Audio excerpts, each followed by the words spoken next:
A new lawsuit by a top Olympian casts a harsh light on how USA Gymnastics handled alleged sexual abuse. McKayla Maroney claims the organization tried to conceal her allegations against former team doctor Larry Nassar. The gold medalist is one of more than 140 women and girls who say Nassar abused them. Nassar faces what amounts to life in prison after pleading guilty to separate sex abuse and pornography charges. Jericka Duncan is here with new questions about a confidentiality agreement. Jericka, good morning. Good morning. In this settlement, USA Gymnastics last year, Maroney reportedly agreed to receive more than $1.2 million to help pay for psychological treatment after alleging Nassar abused her 50 to 100 times. In return, Maroney agreed to keep quiet about the abuse, something she now argues was an attempted cover-up. Beautiful 2.5 twins. 4 years after rising to fame by winning gold at the 2012 Summer Olympics, McKayla Maroney says USA Gymnastics tried to silence her at the expense of other female athletes.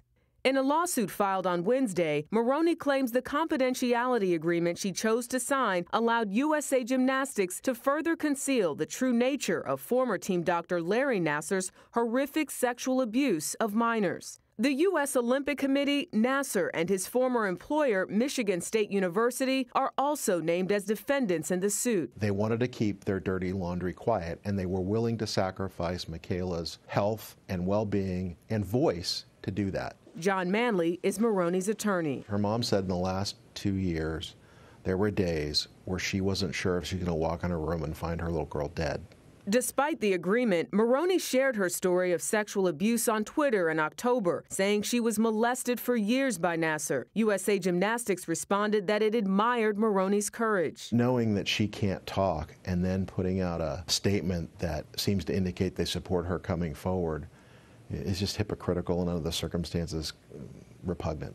In a statement to CBS this morning, USA Gymnastics says it was McKayla's attorney at the time, Gloria Allred, who initiated the settlement's confidentiality agreement. Allred declined our request for comment. Last month on 60 Minutes, Maroney's former teammate, Olympic gold medalist Ali Raceman, was critical of how USA Gymnastics handled complaints against Nassar. What did USA Gymnastics do and Larry Nassar do to manipulate these girls so much that they are so afraid to speak up? Gymnastics champion Jessica Howard, who also accused Nassar of sexual assault, said on CBS this morning that she hopes speaking out will help others. I know that we can do what we need to do to make sure this never happens again, so that not one person has to come up and say, you know, me too. Now, a victim of child sexual abuse cannot be forced to sign a non-disclosure agreement in California as a condition of a settlement. USA Gymnastics says the settlement was in accordance with state law in 2016. The U.S. Olympic Committee says it first learned of the sexual abuse allegations of USA Gymnastics athletes in the summer of 2015 after being contacted by USA Gymnastics.